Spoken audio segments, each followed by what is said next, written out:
Ici, on jouait à un jeu. Un banquier possédant un coffre rempli de pièces d'or vous propose à vous et à un autre joueur de participer à un jeu. Les règles sont simples. Chacun de vous dispose de deux options, coopérer ou trahir. Si vous coopérez tous les deux, vous recevrez 10 pièces chacun. Si l'un coopère tandis que l'autre trahit, le joueur qui trahit obtient 20 pièces tandis que celui qui coopère ne reçoit rien. Enfin, si vous trahissez tous les deux, vous recevrez 5 pièces chacun. Alors, quel choix faites-vous? Allez-vous coopérer ou trahir? Dans presque tous les domaines, qu'il s'agisse des relations sociales, du monde des affaires, de l'économie ou même de la politique, les décisions jouent un rôle essentiel. Chaque choix, qu'il vienne d'un simple individu ou d'un État tout entier, a des conséquences sur les autres.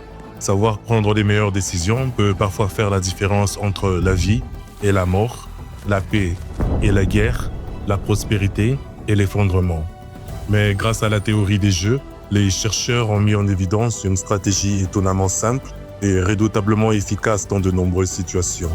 Une stratégie que chacun d'entre nous peut apprendre à utiliser dans sa propre vie pour mieux anticiper, collaborer et décider.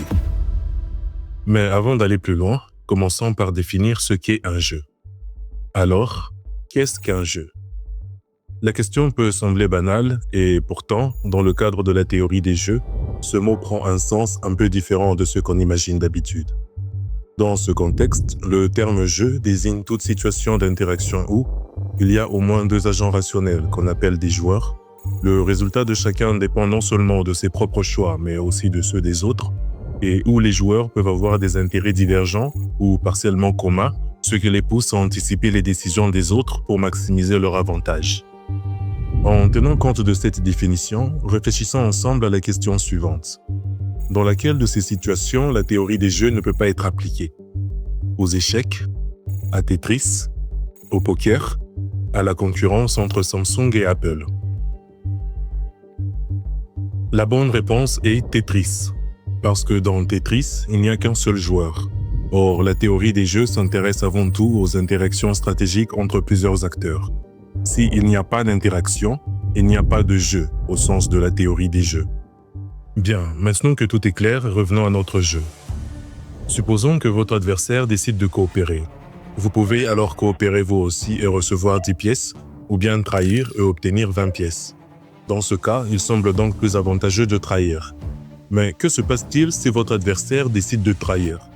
Si vous coopérez, vous ne recevrez rien, tandis qu'en trahissant, vous obtiendrez au moins 5 pièces. Vous voyez donc que, quelle que soit la décision de votre adversaire, votre meilleure option reste toujours de trahir. Maintenant, si votre adversaire est lui aussi rationnel, il arrivera à la même conclusion et choisira également de trahir. Résultat, lorsque vous agissez tous les deux rationnellement, vous vous retrouvez dans une situation sous-optimale.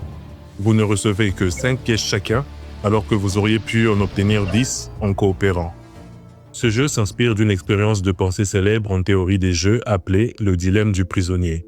Dans ce type de situation, chacun tend à trahir l'autre pour limiter ses risques, ce qui conduit finalement à une situation moins avantageuse pour les deux joueurs.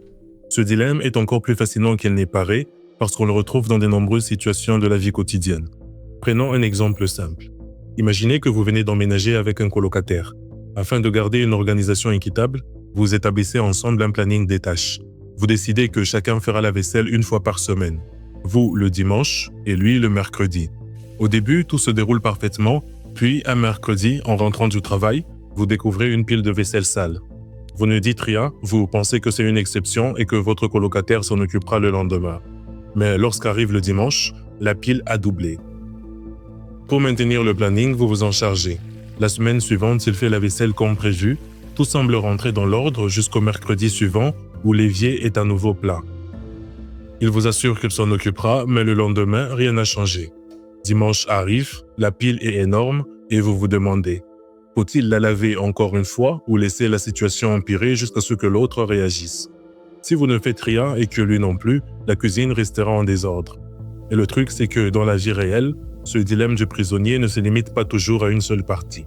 Souvent, les mêmes interactions se répètent plusieurs fois et il faut alors réfléchir à long terme. C'est comme si, dans le jeu que nous avons joué précédemment, vous ne jouiez plus une seule manche, mais plusieurs, avec pour objectif d'accumuler le plus de pièces possible à la fin du jeu. Si vous aviez choisi de trahir lors de la première manche, comment votre adversaire réagirait-il lors des manches suivantes en sachant maintenant que vous aviez choisi de le trahir? Et si ce n'était pas le seul adversaire, mais que vous deviez ensuite affronter d'autres joueurs? Comment être sûr qu'à la fin de toutes ces parties, vous serez le joueur ayant le plus de pièces? Quelle est alors la meilleure stratégie? C'est justement à cette question que le politologue et chercheur Robert Axelrod a souhaité répondre. En 1980, il eut l'idée d'organiser un tournoi informatique. Il demanda alors à plusieurs spécialistes mondiaux de la théorie des jeux de lui soumettre des programmes informatiques. Ces programmes représentaient une façon de jouer. Axelrod les appela des stratégies. Chaque stratégie allait ensuite affronter toutes les autres, mais aussi une copie d'elle-même dans une version répétée du dilemme du prisonnier. Cette fois, au lieu de pièces, les stratégies devaient accumuler des points. Chaque duel comportait 200 manches, et l'objectif était de totaliser le plus grand nombre de points possible. Au total, Axelrod reçut 14 stratégies. Il en ajouta une 15e appelée random, qui coopérait ou trahissait de façon aléatoire. Voici quelques stratégies qui ont participé au tournoi. D'abord, il y a Tit for Tat. Il commence toujours par coopérer, puis il reproduit simplement le dernier choix de son adversaire. Si l'autre coopère, il coopère. Si l'autre trahit, il trahit aussi. Et dès que l'adversaire revient à la coopération, il fait de même. C'est un participant simple et plutôt prévisible. Ensuite vient Joss. Lui aussi joue comme Tit for Tat, mais environ 10% du temps, il se met volontairement à trahir. On ne peut donc jamais totalement lui faire confiance. Puis, il y a Friedman. Comme les autres, il commence par coopérer, mais il a un caractère beaucoup plus strict. Si on le trahit ne serait-ce qu'une seule fois, il ne pardonne pas et trahit jusqu'à la fin de la partie. Avec lui, la moindre erreur coûte cher. Les 15 stratégies furent ensuite chargées sur un même ordinateur où elles allaient toutes s'affronter. Les parties furent lancées et leurs résultats soigneusement compilés. Et après de longues manches passées à coopérer, à trahir et à tenter d'accumuler le plus de points possible, mesdames et messieurs, Friedman termine à la 7e place et la stratégie qui remporta finalement le tournoi fut Tit for Tat. Ce qui est curieux, c'est que Tit for Tat n'a remporté aucun de ses duels. Vu sa manière de jouer, il ne peut que perdre ou faire match nul. Lorsque Tit for Tat affronta Friedman, les deux stratégies commencèrent par coopérer et continuèrent ainsi tout au long de la partie, ce qui leur permit d'obtenir un score parfait. Lorsque Tit for Tat joua contre Joss, les deux commencèrent également par coopérer, mais au 6e tour, Joss trahit. Cette trahison déclencha une série de représailles mutuelles jusqu'à la fin et les deux stratégies terminèrent avec un faible score. Mais comme Tit for Tat réussit à coopérer avec un grand nombre d'autres stratégies, il remporta finalement le tournoi. Le plus surprenant, c'est que les stratégies les plus performantes avaient des caractéristiques communes. Premièrement, elles étaient gentilles, c'est-à-dire qu'elles n'étaient jamais les premières à trahir. Deuxièmement, elles étaient indulgentes. Une stratégie indulgente peut riposter, mais ne garde pas de rancune. Tit for Tat, par exemple, est une stratégie indulgente. Elle réagit à la trahison de l'adversaire, mais n'est pas influencée par les trahisons passées. Chaque nouvelle décision dépend uniquement du dernier coup joué par l'adversaire. Friedman, en revanche, est une stratégie totalement dépourvue de pardon. Le tournoi fut répété 5 fois pour vérifier la solidité des résultats et éviter qu'ils ne soient dus au hasard, et malgré tout, Tit for Tat restait la meilleure stratégie. Mais que se passe-t-il quand le nombre de manches jouées est inconnu? Parce que quand les joueurs savent quand aura lieu la dernière manche, ils n'ont aucune raison de coopérer à ce moment-là, n'est-ce pas? Mieux vaut trahir à la fin, comme ça, si votre adversaire coopère, vous obtiendrez un dernier gain. Et si l'adversaire se dit la même chose, il trahira lui aussi à la dernière manche. Mais si vous anticipez la trahison de votre adversaire à la dernière manche, mieux vaut le surprendre et commencer à trahir dès l'avant-dernière manche. Ça devient donc logique de cesser de coopérer dès l'avant-dernière manche, ou même avant celle-là, et ainsi de suite jusqu'à la toute première manche. Alors Axelrod organisa un deuxième tournoi. Cette fois, le nombre de manches par duel était inconnu. Les participants savaient seulement qu'il y avait en moyenne 200 manches.